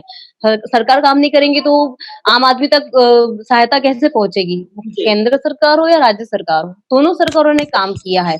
मैं ये कहूंगी, और इस समय जब कोरोना काल था, तब अगर मतभेद भी है तो किस सरकार ने इस तरह से उजागर नहीं किए हैं। वो अगर कोई भी अगर अपोजिशन वाली सरकार हो, अगर केंद्र के अपोजिट हो, उन्होंने भी केंद्र की बात को माना है, और इवन हमारे माननीय प्रधानमंत्री जी ने उस बात को लेकर उस राज्य को सराहा भी है कि किस तरह से केरल ने अपने वहां पर कोरोना पर काबू पाया, या राजस्थान में काबू पाया, या दिल्ली में भी काबू पाया। इवन दिल्ली में तो इतना बड़ा एग्जाम्पल है कोविड, जो पूरे ग्लोबल में एग्जाम्पल बना है, कोविड सेंटर, जो कि 10,000 बेड का है, जो बहुत ही कम समय में जिसको प्रिपेयर किया, और वो कहीं ना कहीं दोनों सरकारों की मदद से ही हुआ है। अगर दोनों सरकारें साथ नहीं आती तो वो शायद नहीं बन पाता। और सबसे बड़ा पॉजिटिविटी का एग्जाम्पल ही यही है कि दोनों सरकारें, राज्य और केंद्र सरकार साथ में आकर के उन्होंने कोविड सेंटर का निर्माण किया, जो कि मेरे को लगता है इससे बड़ा एग्जाम्पल कुछ नहीं है।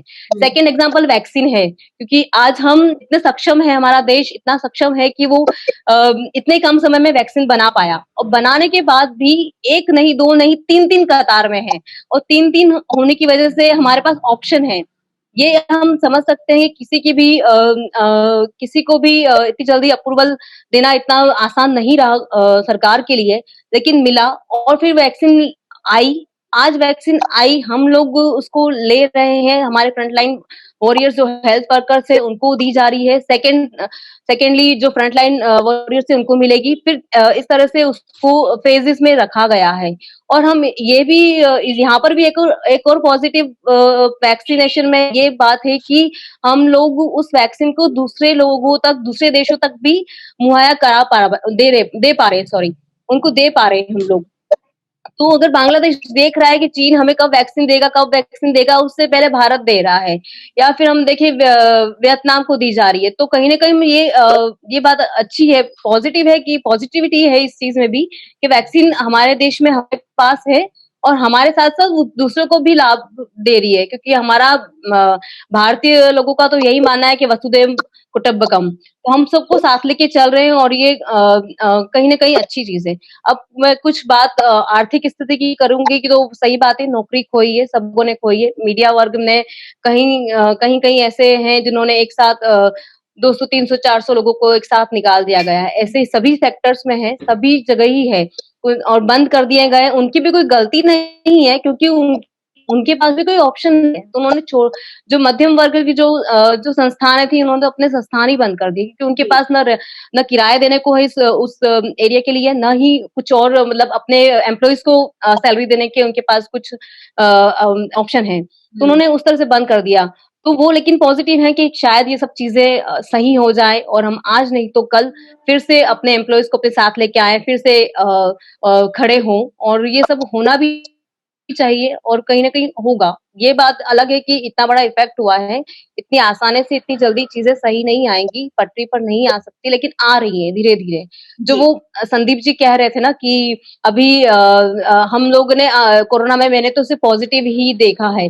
सही बात है, हमने सबने पॉजिटिव ही देखा है। इतनी अच्छी हवा शायद हमने, दिल्ली वालों ने तो बहुत सालों से नहीं ली थी। हम लोग यही नहीं देख पा रहे थे कि ये फॉग है या फिर ये धुआं, सॉरी, ये फॉग है या फिर ये प्रदूषित वाला फॉग है। हम यही इतने सालों से यही नहीं उसको अंतर जान पा रहे थे, तो वो हमें कोरोना ने बताया इस बार। तो हम कहीं ना कहीं उसको थैंक यू तो कहेंगे, लेकिन ऐसा नहीं है कि क्योंकि आर्थिक स्थिति आज भी इन्वेस्ट, अगर हम सोचें, आज का इंसान जो इन्वेस्ट कर रहा है और जो पहले करता था 2019 में, काफी उसमें बदलाव आ गए हैं। मीन्स अगर आज वो 10 रुपए ले रहा है तो सॉरी, वो पहले अगर 10 रुपए मिलता था उसको, तो वो ये करता था कि 4 रुपए का इन्वेस्ट करता था। आज उसको 7 रुपए ही मिल रहे हैं, तो 7 रुपए के इन्वेस्ट में वो 2 रुपए को ही इन्वेस्ट कर पा रहा है। तो उसकी वो वहां पर भी उसमें चेंजेस आ गए हैं, और ये लंबे समय के लिए रहेंगे, ये इतनी जल्दी खत्म नहीं होंगे। जी, अब समय थोड़ा कम है, मैं एक बार सारे मेहमानों के पास जाना चाहती हूँ। रंधावा जी, आपके पास आती हूँ सबसे पहले। यहाँ पर हमने इन्वेस्टमेंट की जहां तक बात की, जैसे आप खुद एक बिजनेसमैन है, शॉपकीपर से और भी आपकी बात होगी, तो कई शॉपकीपर्स रेगुलर जो कर्ज लेते थे, अपना सामान डालते थे दुकान में, और उसके बाद फिर उसको बेच के प्रॉफिट कमाते थे। आपको लग रहा है अब वो स्थिति पे है कि वो उतना बड़ा लेवल पे कर्ज ले पा रहे हैं, या फिर इन्वेस्टमेंट उतनी कर पा रहे हैं, या फिर वही स्थिति अब आ रही है कि बस जितना भी कर सकते हैं मिनिमम, अपना भी देखना है, कॉस्ट भी देखनी है, और प्रॉफिट ज्यादा ना हो, थोड़ा ही हो जाए, लेकिन ब्लॉक जो करने वाली बात थी पैसे को, क्या उसको लेकर थोड़ी सी मानसिकता बदली है अभी? एक्चुअली हालात जो है मैम पहले से ज्यादा खराब है। पहले क्या होता था, हम लोग होलसेलर से माल लेते थे तो हमें 30 दिन या 1.5 महीने का या 2 महीने का क्रेडिट मिल जाता था। कोरोना काल आया तो आप लोगों के पैसे वहां पे रुके हुए थे, क्योंकि दुकानें बंद थी। हमारा तो यही है कि डेली सेल होएगी, तो उसी से वो आगे काम जो है चलता था। आज की डेट ये है कि अगर हम लोग होलसेलर के पास माल लेने जाते हैं, वो कहते हैं भैया पहले वाला तो चलो ठीक हैगा, काम धंधा ठीक नहीं हैगा, पर आप आज जो माल ले रहे हैं वो आप कैश ही लेंगे। अब वो कैश लेने के चक्कर में इतना कैश नहीं है जितना पहले हम मतलब मान लीजिए एक बार में 5 लाख का माल लाते थे तो आज की डेट में वो 2 लाख रह गएगा। अब 2 लाख का माल लेके दुकान के अंदर भरने का मतलब होता है कस्टमर को वैरायटी चाहिए होती है और घर की दाल रोटी चल जाए वही बहुत बड़ी बात है। सच बात तो यही है। अगर आप ये कहें कि जी हम लोग इन्वेस्ट कर दें, ऐसा बिल्कुल भी नहीं हैगा। और इन्वेस्टमेंट वाली जहां तक बात है तो ये तो मुश्किल से मेरा ख्याल 2 साल तक का हमें तो लगता नहीं है कि इन्वेस्टमेंट हो जाएगी। हाँ ठीक है, थोड़ा बहुत अगर सरकार से कुछ राहत मिल जाए, जैसे से अभी मेरे पत्रकार भैया बोल रहे थे कि उम्मीद है कि सरकार से शायद कुछ राहत मिले। हम लोग तो चाहते जीएसटी में भी राहत मिले, इनकम टैक्स में भी राहत मिले। और ये जो इतनी सारी जीएसटी भरने की जो प्रॉब्लम्स है, सीए रखना पड़ता है, बहुत सारी दिक्कतें हैं। वो 2019 में था, कोरोना काल से पहले था, तब तक तो ठीक था, झेल लिया किसी को। पर आज की डेट में अगर ये कहें कि हम हालात ठीक है तो ऐसे हालात ठीक नहीं है। कहने के लिए बड़ी अच्छी बात है, अगर कोरोना नहीं आता तो क्या हवा ठीक नहीं होती। और आज की डेट में जो प्रदूषण है या हवा ठीक हैगी, तो ये तो जो प्रकृति का वो नियम है, जो हमारी सरकारों के जो कानून बने हुए हैंगे। अभी वो मैडम बोल रही थी बहुत अच्छी बात कि हमें तो पता ही नहीं होता था कि पराली का है या धुआं है या क्या है। वो सारी चीज ठीक है, पर सरकार को छोटे तबके का बिल्कुल मिनिमम जो गरीब लोग जिनको बोलेंगे, बिहार का भी जिक्र आ रहा था। मेरा ख्याल पूरे देश के अंदर सबसे ज्यादा बिहार और यूपी से लड़के जो हैं फैक्ट्री में, दुकानों में काम करने आते हैं। यहाँ तक कि जो बिल्डिंग बनने का भी है वो भी इसी 2 प्रदेशों से मैक्सिमम मिस्त्री और ये लोग बाग काम करने आते हैं। इनकी तरफ ध्यान देना चाहिए। हम दिल्ली में तो चलो ठीक है कि जी थोड़ी बहुत कहीं जब ज्यादा वो हो जाती है कि दिक्कत, तो दिल्ली सरकार हो या केंद्र सरकार हो, यहाँ पे आप जैसे मीडिया वाले या हमारा मीडिया जो है वो इस चीज को पेश कर देता है कि यहाँ पे ये दिक्कत आ गई, चलिए जी ठीक है। जैसे एम्बुलेंस की बात हो रही थी, नहीं आई एम्बुलेंस, किसी टीवी वाले ने या अखबार वाले ने लिखा तो नेक्स्ट डे उसके ऊपर ध्यान दिया गया। पर ऐसा और प्रदेशों में नहीं हो पा रहा है। वहां पे भी ऐसी चीजों की जरूरत है, वहां पे भी वहां की सरकारों को ध्यान देना चाहिए। और मैं तो लास्ट में यही आपसे कहूंगा कि भाई जो सरकार है, जो हमारे वित्त मंत्री है, प्रधानमंत्री है, वो हमारे बारे में मिडिल क्लास वालों में, दूसरे और नीचे तबके वालों में सोचे। क्योंकि पढ़ा हैगा मीडिया के थ्रू पता चला है कि फलाने वाले को इतने अरबों रुपए का फायदा हो गया। कुछ 10-12 लोग ऐसे हैं जिन्होंने कोरोना में भी कमाई करी, पर मैक्सिमम मेजॉरिटी जो है वो नीचे की ओर गई हैगी। उसमें टीचर्स हो, डॉक्टर्स हो, सरकारी एम्प्लॉइज हो, प्राइवेट सेक्टर हो, सबके सामने है ये सारी चीजें। तो प्रैक्टिकली होके सरकार को चाहिए कि हम लोगों की मदद करें। बैंक से लोन लेना कहानियां हैं, खाली बातें हैं। सरकार ने ये कह दिया, बैंकों को वो कह दिया। अरे जो ईएमआई नहीं गई है उस पे कितने % इंटरेस्ट ले लिया वो भी तो देख लें वित्त मंत्री साहब। उसको माफ करा दीजिए तो भी बड़ी राहत मिल जाएगी बहुत लोगों को। क्योंकि आज की डेट में भी गाड़ी का लोन है वो नहीं दिया 4 महीने में, वो ब्लैक लिस्टेड हो गया। दूसरे लोन लेने कहीं जाओ, वो कहते हैं जी आप तो उसमें काबिल नहीं, जी आपके तो इतने ये बाउंस हुआ हुआ है। और भाई मेरी थोड़ी गलती है इसमें, मैं तो दे ही रहा हूँ।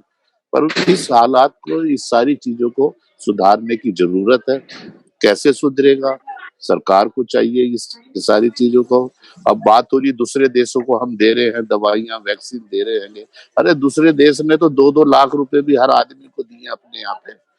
अभी पीछे ही पड़ रहे थे कि जी बाइडेन साहब आए हैं, उन्होंने ना छोटा ना बड़ा ना गरीब ना कुछ नहीं, सबको कह दिया 1.5-2 लाख दे दो।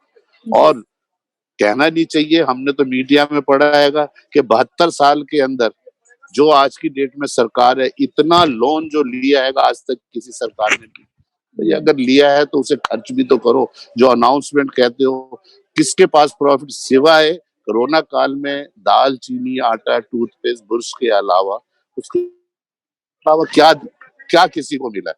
जो अच्छे वाले नौकरी कर रहे थे उनकी नौकरियां गई है, हाफ सैलरी मिली है लोगों को, और कई लोगों को अभी भी मिल रही है। यूथ है बेचारा सारा परेशान है। रंधावा जी, बहुत जेन्युइन चीजें आपने शेयर की हैं, क्योंकि ये हर आम आदमी की परेशानी है, हर आम बिजनेसमैन की परेशानी है। क्योंकि बिजनेसमैन को और ज्यादा दिक्कत होती है।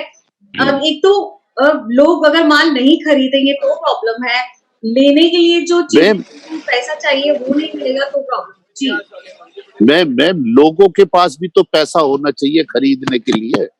अगर लोगों के पास पैसा होगा तभी तो खरीदने आएगा।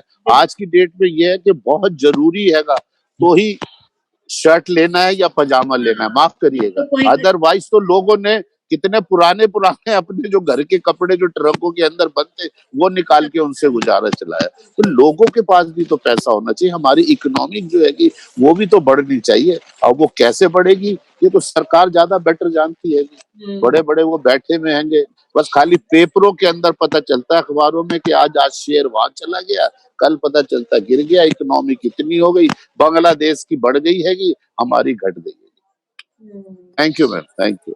थैंक यू रंधावा जी, बहुत शुक्रिया आपका, आपने बहुत अच्छी चीजें शेयर की, बहुत लोगों को मदद मिलेगी, अवेयरनेस इससे फैलेगी और शायद सरकार से भी हम लोग सवाल इसीलिए कर पाते हैं क्योंकि हमारी जनता अवेयरनेस उसमें है।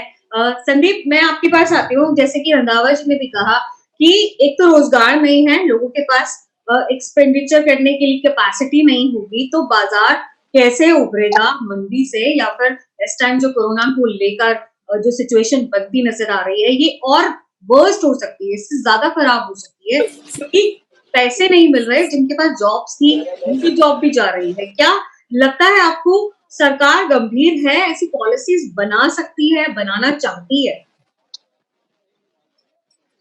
अच्छा सवाल किया रंधावा जी ने और दबी जुबान उन्होंने अपने उस दर्द को बयां किया जिससे आधे से ज्यादा भारत आहत है। उनको साधुवाद देता हूं कि उन्होंने बहुत ही सरलता के साथ इतनी स्पष्टता भी रखी उन्होंने कि उस जख्म को उघेड़ कर रख दिया जिसकी ओर शायद सरकारी चश्मे से नहीं देखा जा रहा है।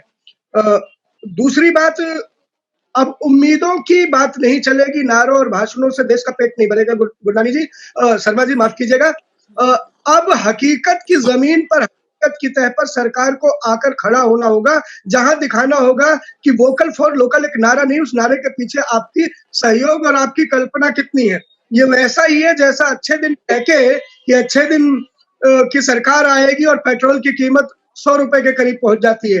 अच्छे दिन की सरकार आएगी, 350 गैस सिलेंडर 700 750 रुपए हो जाता है। तो अच्छा दिन नहीं है ये। गीता जी, लास्ट पॉइंट कि अब कहा किया क्या है।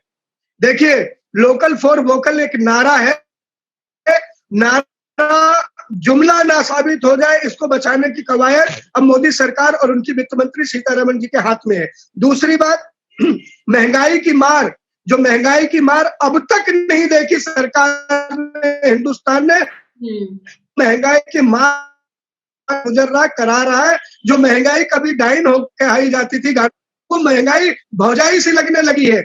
तो वोकल फॉर लोकल एक नारा न रह जाए, ये जुमला न रह जाए, इसके लिए सरकार को और सीतारमण जी को खासकर एक ऐसी सौगात देनी पड़ेगी जिससे टूटा हुआ उद्योग संभल जाए। आत्मनिर्भर भारत कैसे बनेगा जब महंगाई की इतनी बड़ी, महंगाई पर क्या राहत देती है हमारी केंद्र सरकार, इस पर भी देखना होगा। लोगों का भरोसा कैसे जीतेंगे, जो लोग पलायन कर गए, जिन्हें हमने चलने के लिए सड़कों पर जगह भी नहीं दी थी, वो कैसे अपने राज्यों को, अपने घरों को छोड़कर दिल्ली आए या मेट्रोपॉलिटन सिटीज आए, इस बात का भरोसा भी जीतना होगा। चौथी सबसे बड़ी बात, जो घरानों की घेराबंदी को तोड़ना होगा। गीता जी, मैं कहना चाहूंगा, बड़े ठोक के कहना चाहूंगा, जिस बात का इशारा अभी रंधावा साहब ने किया है कि कुछ ही घराने अवसर बना पाए इस महामारी को, करोड़ों अरबों रुपए पा पाए।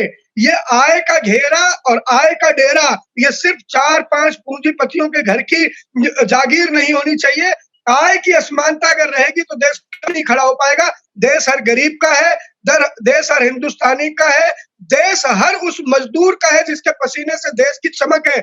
उस पसीने की सम्मान करना होगा, उस पसीने को सौगात देना होगा और गरीब के घर तक पहुंचना होगा। यूं ही इस 6 साल की सरकार में ये देश, हिंदुस्तान, दुनिया का सबसे बेरोजगार है। रोजगार के नाम पे पकौड़े की बात से ये देश नहीं खड़ा होगा, रोजगार के नाम पर रोजगार से ही ये देश खड़ा होगा। मैं यही कहूंगा कि कोरोना से तो हम उभर आए, महामारी से हम उभर आए, काश सरकार भी महंगाई से हमें बचा ले। महामारी से तो हमें भगवान ने बचा लिया है और सरकार एक नया रूप लेकर हमारे सामने आए। मैं ऐसी कामना, ऐसी संभावना देखता हूँ आने वाले बजट में। बिल्कुल, शुक्रिया संदीप, ये बहुत अच्छी आपने बात रखी है कि रोजगार को रोजगार से ही आपको डील करना होगा, उसी से देश की अर्थव्यवस्था को सुधारने की जरूरत है। एकता, लास्ट कमेंट आपसे चाहती हूँ मैं। सबसे बात हम ऑलमोस्ट कर चुके हैं और ये सामने आया है कि सभी लोग अब सरकार की तरफ देख रहे हैं। सरकार ही एक ऐसा माध्यम है जो इस आर्थिक बंदी से, आर्थिक स्थिति जो बिगड़ रही है उससे हमें बचा सकती है। क्या लगता है आपको? जी, बिल्कुल सही कहा गीता जी आपने। सरकार ही वो है जो हमें बचा सकती है इस आर्थिक स्थिति से, क्योंकि दे आर पब्लिक रिप्रेजेंटेटिव। अगर वो नहीं बचाएगी तो हम कौन बचाएगा? इतनी बड़ी महामारी के बाद एक चैलेंज है गवर्नमेंट के लिए कि किस तरह से वो सब चीज़ों से उभरे और एक अच्छा बजट लेके आए, अच्छी पॉलिसीज़ के साथ लेके आए, जिसको कई राज्यों को भी एक्सेप्ट करने में कोई दिक्कत ना हो। उनको सब चीज़ों का ध्यान रखना पड़ेगा। हमारे जो एसोसिएशन के जो बता रहे थे, उन्होंने बताया कि किस तरह से उन्होंने डिफिकल्ट टाइम देखा है और आज भी लोग खाली 1-2 कपड़े जो ज़रूरी कपड़े हैं वो लेने आ रहे हैं। तो ऐसी स्थिति न रहे, उसके लिए पॉलिसीज़ में चेंजेस लाने ज़रूरी हैं। और ऐसा नहीं है कि अनएम्प्लॉयमेंट हमारे देश में हमेशा से रहा है और अब इस कोरोना ने उसे और बढ़ा दिया है, किसी अलग स्तर पे पहुँचा दिया है। तो उसके लिए ज़्यादा ज़रूरी है कि जिन लोगों ने अपनी नौकरी खोई है, वो वापस अपनी नौकरी पाएँ और ऐसे जो व्यापारी वर्ग है, उन्हें कहीं न किसी तरह राहत मिले ताकि वो अपना व्यापार फिर से बिठा पाएँ, बचा पाएँ और फिर से पटरी पर ले आएँ। और ताकि वही हर तबके का ध्यान रखा जाएगा तो हर तबका कहीं न कहीं कुछ-कुछ उन्हें मिलना चाहिए। ऐसा नहीं है कि किसी को इग्नोर या अवॉइड किया जाए। और टैक्सेशन की जहाँ तक बात है, टैक्सेशन होना चाहिए और टैक्सेशन होगा तो कहीं न कहीं सरकार को भी मतलब टैक्सेशन का भी ध्यान रखना चाहिए। ऐसा नहीं है कि उसे भी नकार दिया जाए। तो पॉलिसीज़ में अच्छे से कोई अच्छी पॉलिसी लेके आएँ ताकि लोगों को, हर वर्ग को उससे राहत मिले। और राहत ही मैं बोलूँगी, फ़ायदा तो क्या मिलेगा, अभी के समय राहत मिल जाए वही बड़ी बात है। बिल्कुल। शुक्रिया एकता, शुक्रिया संदीप और शुक्रिया अशोक रंधावा जी और बाकी जो मेहमान हमारे साथ जुड़े, उनका भी बहुत-बहुत शुक्रिया, क्योंकि हम एक ऐसे समय में हैं जहाँ बहुत डिफिकल्ट है, बहुत ही मुश्किल है सभी के लिए सर्वाइव करना। आर्थिक स्थिति इस हालत में है कि उसको पुश करने के लिए सरकार को कड़ी मेहनत करनी होगी और उम्मीद कर रहे हैं कि जिस तरह के दावे सरकारों की तरफ से होते हैं, उन दावों को पूरा करने का समय अब है और उस पर खरी उतरे सरकार, लोगों की जो उम्मीदें हैं उसे पूरा करे। शुक्रिया आप सभी मेहमानों का। और क्रोनोलॉजिकल विद गीता शर्मा के इस स्पीक अप जो एक मंच है लोगों के लिए अपनी बात रखने का, कोई भी डर या भय ना हो और अपनी बात हम सही तरीके से खुलकर रख सकें, इस मंच की शुरुआत इसीलिए हुई। और इस चैनल को सब्सक्राइब करना ना भूलें और जल्द ही इस चैनल को दूसरों के साथ भी शेयर करें, लाइक करें, कमेंट करें और इसी तरह से स्पीक अप का इंतजार करते रहिए। अगले हफ्ते फिर मिलेंगे एक और ऐसे ही टॉपिक के साथ, कुछ और ऐसे ही मेहमानों के साथ, जिनके साथ आप भी अपने को देख पाएंगे कि अगर मैं उनकी जगह होता तो शायद मैं भी यही कहता। जो आम लोगों की भावनाएं हैं उसे रख सकते हैं स्पीक अप के जरिए। शुक्रिया आप सभी का।